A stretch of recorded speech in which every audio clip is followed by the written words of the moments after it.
Hi everybody. I was just thinking about last week when you were all so happy and you'd had the holiday and you were feeling relaxed and positive, and now we're coming up to a new school term, and next week or tomorrow you're going back to having all that stress of doing your distance learning from home. And it's kind of like winter with no Christmas or summer with no sun, having school, you've got to do all the schoolwork, but not having the friends and all the other things that go with it. And so what I want to do is share a few scriptures with you that I think are really good for this time, and then and look at how you can make this week really work for you. And so here we go on the first scripture. Whoops. There we go. It was written by Solomon. It's in Ecclesiastes 3 verse 1, and it says there's a time for everything and a season for every activity under the heavens. Now Solomon, even though he was really wise, it took him a whole lifetime to learn this. And so let's have a little look at what that means. It means that God knew that this season would happen in your life. It means that coronavirus and lockdown isn't a surprise for God, and He's going to make it work for you. It also means that there's a time for everything, not just the spiritual things. There's a time for everything in your life. And so we're just going to have a little look here. So as you look at your life, and you can make a list, hopefully it won't be quite as long as this girl's list. But I also want you to get to a stage where you're not overwhelmed by it, like that little boy there. And I just want to show you something else here. Here we go. So here's some activities that I've prepared. So do schoolwork. Yes, unfortunately, you still have to do schoolwork. And equally unfortunately for some, you don't get football club or swimming lessons. I mean, I know that Lily and Phoebe still get their dance lesson. You can still do exercise, but no, you can't go to school.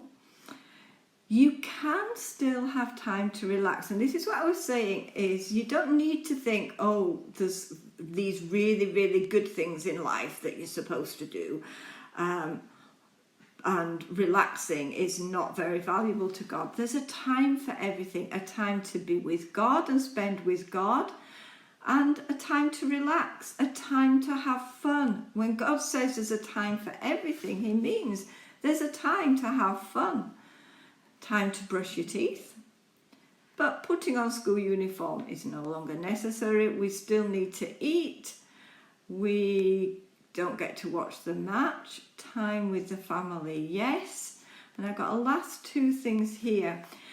Now, these things are the places where we lose a lot of time. And I think if you're going to think about how your time's going to be in the next few days, if you can minimize the arguments, that will give you back a lot of time for the things here that you want to do. And losing things, if you're a little bit more organized, keep your things tidy, then you can get back a lot of time by not having to search for things. So we've got an idea of the things that we here that we need to do, and the things here that we don't need to do. Let's go back to this one. Now, this is something that Ben and I have learned over the years. I'm not sure it stands up to the wisdom of Solomon, but we've learned that we would have our lists with lots and lots of things on, but until you give each thing on your list a time in your day, it's just not going to happen. So if you have a time to do your schoolwork and a time to relax, then those things will happen. Give it a time, give it a date. You might want to sit down with your family today as you're looking into next week and say, hey, when are we going? What's our family routine going to be? There might be times when you need to help with a brother or sister, and that would really help your mum or your dad. Times to go out, but give everything the time that is valuable for it. And this is another thing. This is the second scripture I want to look with you today. Is the reason why you put things on your to-do list. And it took Ben and I a few years to work this out. But you need to sow your seeds today so that you can reap the fruits of them tomorrow. Yeah, you got the image? Now, the Bible uses this in a lot of different ways. It uses it about sowing good seeds and sowing bad seeds. So like if you don't do your teeth, or if you eat too much sugar, well, you're going to reap having bad teeth.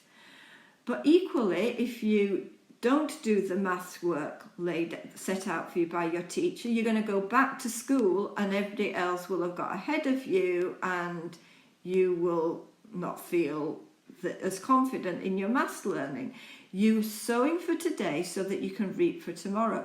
But this is where distance learning can really help you, because even if you would normally feel really insecure in maths, it gives you the time and the space to do your maths without everybody else being there, and you can give the time to it that you need to feel confident with it.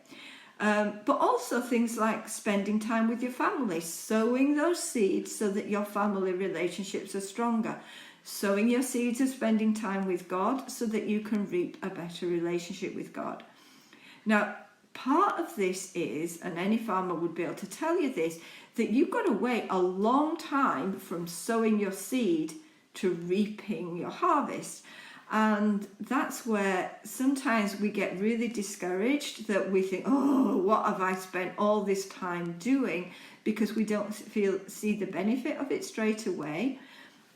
And so just remember that biblical principle. God is really faithful, that if you do what is right and you put the right things into your life in this lockdown period, there will be blessings to come from it. God will make sure that happens. It might not happen quickly, but it will happen. And this is back to where we started. Whoops, I just moved my image. Can I get this to go up? There we are. So,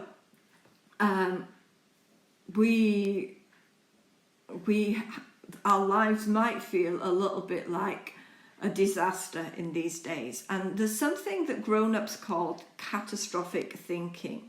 It's when everything goes wrong, or sometimes even just one little thing goes wrong, and we just want to give up altogether. Your mums might do this, or, well, I do. You know, you think, oh, I'm going to have a diet and I'm going to lose weight. And then you go out for a meal, you eat too much, you think, I'll blow my diet, I'm going to stop it altogether now. And it's about failing and getting up and keeping going again. And you're going to have days that are absolute disasters.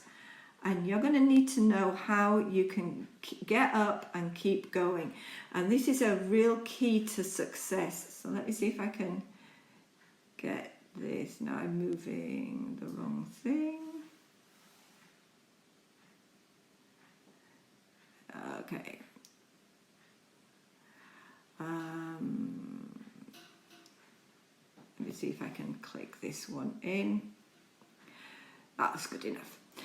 So this is the final verse I'm going to share with you today. It says, your mercies are new every morning. Yours is God's mercies. So God's provision for you, all the help that God gives you is new every morning. And some days are going to be rubbish, and you're just going to need to go to bed and remember, and every new morning is a new beginning.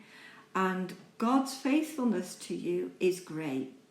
It's not just good, it is absolutely fantastic. So when things are difficult, when you have the bad days, you know, Monday might be okay, Tuesday gets a bit worse, Wednesday you're just feeling really that everything's a disaster. But Thursday morning is a whole new morning. The sun has come up new and God is there for you. And we're going to meet together a little bit later in Zoom, but that was what I wanted to share with you. I hope you have a fantastic week. God bless you.